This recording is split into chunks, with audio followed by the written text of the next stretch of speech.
इस वीडियो में मैं समझाने जा रहा हूँ कि एक बार जब जेम पोर्टल से कोई सामान परचेज हो गया, फिर जेम पोर्टल से जो भी परचेज किया उसका पेमेंट भी हमें करना था। तो सबसे पहले बायर को इसको बिल प्रोसेस करना था।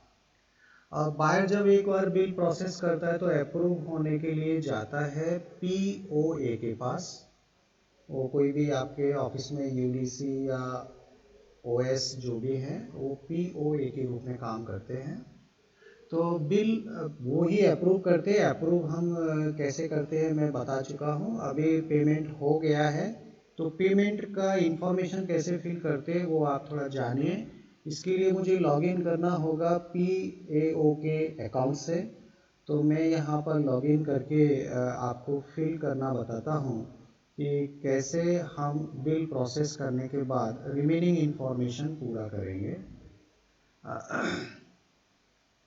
यहाँ पर मैं उनका आईडी डाला और एक्चुअली ये कैप्चा कोड यहाँ पे एक होना है। ये मैं कैप्चा कोड भी फिल कर देता हूँ और इसके बाद ये हमारा PAO पेमेंट अथॉरिटी ऑफिसर का अकाउंट अभी खुलेगा, लॉगिन हो जाएगा जेम पोर्टल पे। बिल अप्रूव करने के बाद एक्चुअली उन्हीं को पेमेंट करना होता है। फिर जो पेमेंट हो गया उसका ट्रांजैक्शन आईडी डिटेल डालना है। तो कैसे फिल करते हैं वो थोड़ा देख लीजिए। डैशबोर्ड पे आपको जाना है और डैशबोर्ड पे जाने के बाद बिल यहाँ पे मेंशन है और प्रोसेस बिल पे ही जाना पड़ेगा। यहाँ पर थोड़ा सा चूँकि बिल हमारे पिछले महीने का हो गया इसलिए हमको थोड़ा पुरानी डेट में जाना है। कोई भी एक पुराना डेट ले लीजिए। मैं यहाँ 1 दिसंबर से लेके ये ले लिया। बिल इनिशिएट ऑलरेडी ये हो गया था, बिल ड्राफ्ट भी हो गया। यहाँ पर पेंडिंग डिटेल में वो आएगा जहाँ डिटेल हमको फिल करना है। ये वही वी गार्ड का आपका जो ऑर्डर हमने किया था उसी को अभी हमें इंफॉर्मेशन फिल करना है। यहाँ शो बिल करेंगे और प्रोसेस बिल करेंगे। देखिए पेमेंट अथॉरिटी जो है उसको एक्चुअली यहाँ से सभी डॉक्यूमेंट्स भी डाउनलोड करके रखना होता है। फाइनल अप्रूवल जो है हेड ऑफ डिपार्टमेंट ने अप्रूव करके परचेजिंग से पहले दिया वो यहाँ पे मिलेगा। सैंक्शन ऑर्डर यहाँ से मिलेगा। कॉन्ट्रैक्ट में क्या क्या हमारी शर्तें थी सेलर और बायर के बीच में वो कॉन्ट्रैक्ट डिटेल यहाँ मिलेगा। फिर ये सेलर का इनवॉइस प्रिंट लेने की कोई ज़रूरत नहीं है क्योंकि PAO को जो पेमेंट करना है वो बायर के द्वारा जो जनरेट बिल प्रोसेस हुआ है ये वाला बिल लेना है और इसी को पेमेंट करवाना है। ध्यान देना सेलर इनवॉइस को पेमेंट नहीं करना है।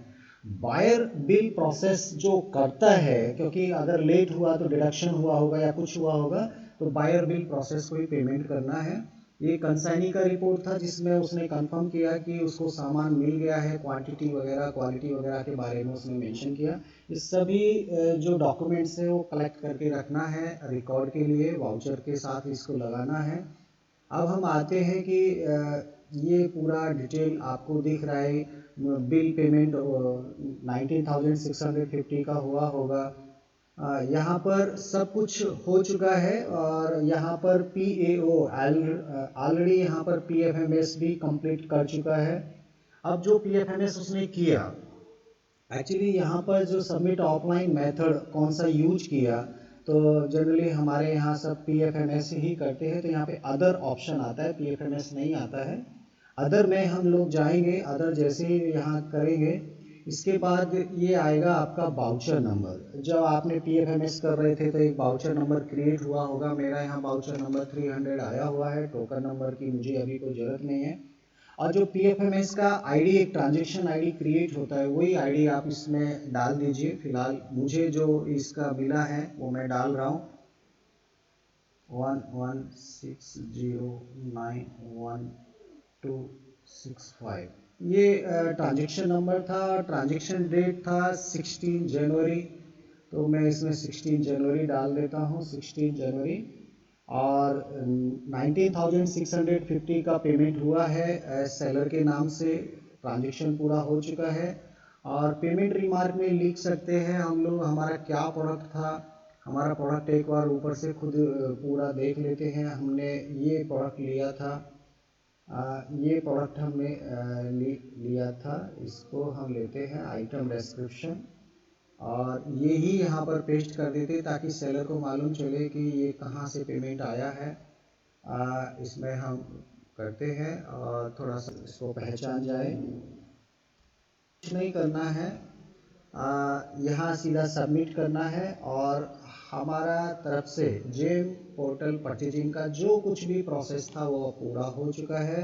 अब सेलर को भी मालूम चल गया कि उनका पेमेंट हो गया है। यहाँ पर सब कुछ ये पेमेंट डिटेल आप देख सकते हैं और ये पेमेंट डिटेल देखने का जो अभी हमने फिल किया था वही था। अभी हम इसमें कोई करेक्शन नहीं कर सकते, कोई मॉडिफिकेशन नहीं कर सकते। एक बार होने के बाद ये अब हम कुछ भी नहीं कर सकते, फाइनल हो चुका है। तो इस तरह से ये पूरा एक परचेजिंग प्रोसेस था। मैंने आपको पूरा शुरू से समझाने की कोशिश किया कि सबसे पहले जो भी बायर था, बायर ने कोई सामान परचेज किया होगा, उसके बाद सेलर ने सामान डिस्पैच किया होगा। सामान जब इंस्टीट्यूशन में आ गया है उसके बाद जो कंसाइनी है उसने CRAC रिपोर्ट जनरेट उसको करना होता है। CRAC रिपोर्ट उसमें कंफर्म करते हैं कि भैया आपने जो सामान भेजा वो हमको मिल गया है। जब CRAC रिपोर्ट जनरेट हो जाता है उसके विद इन टाइम फ्रेम में हमको पेमेंट करना होता है सेलर के लिए। उसके लिए बायर को पहले बिल क्रिएट करना पड़ता है, कोई पेनल्टी वगैरह तो नहीं है, कुछ तो नहीं है, ये सब देख के बायर बिल क्रिएट करता है और अप्रूव होने के लिए POA के पास भेजता है। POA अप्रूव करके सभी प्रिंट आउट निकाल लेता है और पेमेंट का प्रोसेस शुरू कर देता है। PFMS करेगा, PFMS में ट्रांजेक्शन डेट, वाउचर नंबर उसको मिल जाएगा, डेट उसको आ जाएगा। उसके बाद उसे ये वाली इंफॉर्मेशन जो जस्ट अभी हमने भरी थी ये इंफॉर्मेशन भी भरना होता है। तब हमारे जेम पोर्टल को भी मालूम चलता है कि हम लोग पेमेंट कर चुके हैं और सेलर को भी मालूम चलता है कि उसका पेमेंट आ गया है, क्योंकि सेलर ने बहुत सारा सामान अलग अलग जगह भेजा होगा। कौन सा सामान कहाँ से आया, कौन सा पेमेंट कहाँ से आया, उसको ये हमारा क्लियर करना जरूरी है। उसके पास ग्रीन सिग्नल पहुंच गया, हमारा कोई पेंडिंग नहीं है और इस तरह से हमारा जेम का जो परचेजिंग प्रोसेस है वो पूरा हो गया। तो ये मेरा एक छोटा सा प्रयास था जिसमें मैं कम से कम ये पेमेंट कैसे करते हैं, कौन कौन से डॉक्यूमेंट रिकॉर्ड में रखना चाहिए, फाइनेंशियल अप्रूवल रखना है, सैंक्शन ऑर्डर रखना है, कॉन्ट्रैक्ट डिटेल रखना है, सेलर इनवॉइस का कोई जरूरत नहीं है, ध्यान देना। CRAC रिपोर्ट हमको रखना है और बायर बिल प्रोसेस रखना है और जो PFMS किया वो तो आप निकालेंगे, उसको तो आप रखेंगे ही रखेंगे। तो ओवरऑल इस तरह से हम पूरा जेम पोर्टल पे परचेजिंग प्रोसेस करते हैं। ठीक है, और भी छोटी छोटी बातें इसमें रहेंगी, मैं ज़रूर बाद में और शेयर करूँगा। आज इस पे खास तौर पे एक जो प्रॉब्लम आता है कि किसी भी नए ऑर्गेनाइजेशन के लिए हम जेम पोर्टल को शुरू कैसे करें वो भी मैं आपको समझाऊंगा। तो आज के लिए